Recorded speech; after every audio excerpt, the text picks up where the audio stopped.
I am Namar Rashid. My roll number is 860133.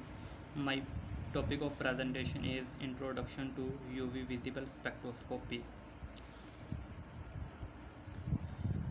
Let's start its introduction.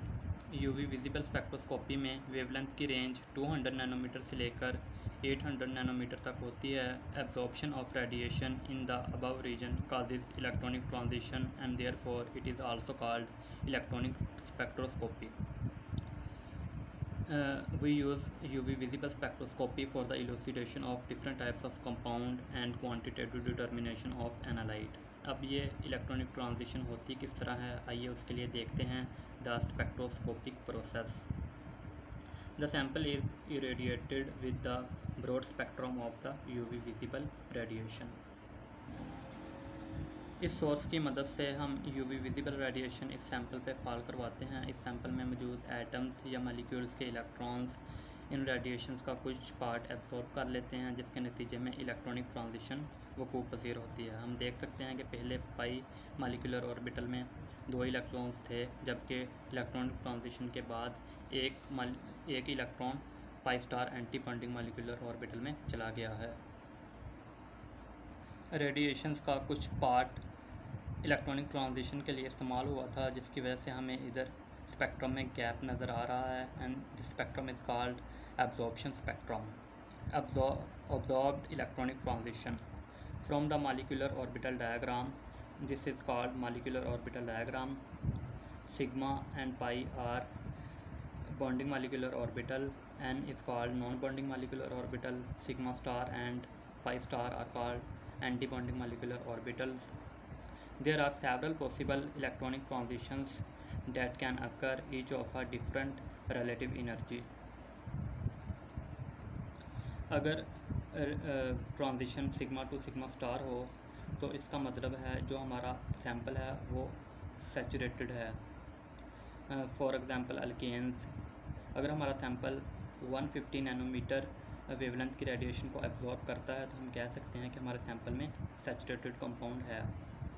इसी तरह sigma to pi star transition carbonyls compound में होती है. अगर हमारा सैम्पल 170 नैनोमीटर वेवलेंथ की रेडिएशन एब्जॉर्ब करता है तो हम कह सकते हैं कि हमारे सैम्पल में मौजूद कंपाउंड्स जो हैं वो कार्बोनाइल्स हैं.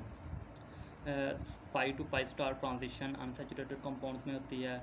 अनसैचुरेटेड कंपाउंड्स 180 नैनोमीटर वेवलेंथ की रेडिएशन को एब्जॉर्ब करते हैं. और इधर हम देख सकते हैं कि कार्बोनाइल में n to pi star transition भी होती है. ऊपर हमने देखा कि कार्बोनाइल्स में sigma to pi star transition होती है, और यहाँ है एन टू पाई स्टार.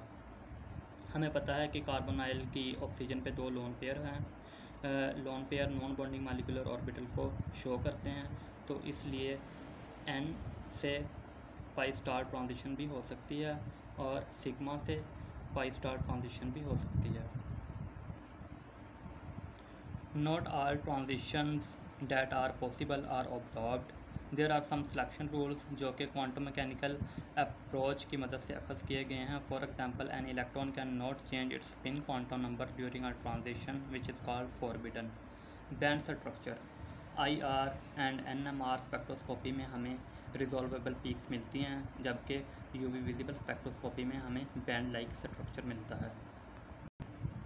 ये जो ऊपर आपको ग्राफ नज़र आ रहा है ये IR स्पेक्ट्रोस्कोपी का है. हम देख सकते हैं कि इस ग्राफ में डिफरेंट रिजॉल्वेबल पीक्स हमें नज़र आ रही हैं. और ये जो नीचे ग्राफ है ये NMR स्पेक्ट्रोस्कोपी का है, और इधर तो बहुत ही अच्छी रिजॉल्वेबल पीक्स नज़र आ रही हैं. लेकिन UV विजिबल स्पेक्ट्रोस्कोपी में हमें रिजॉल्वेबल पीक्स नहीं मिलती, एक बैंड लाइक स्ट्रक्चर मिलता है. इलेक्ट्रॉनिक ट्रांजिशन में डिफरेंट एनर्जी लेवल्स का जो एनर्जी डिफरेंस होता है वो बहुत कम होता है, इसलिए रिजॉल्वेबल पीक्स नहीं मिलती.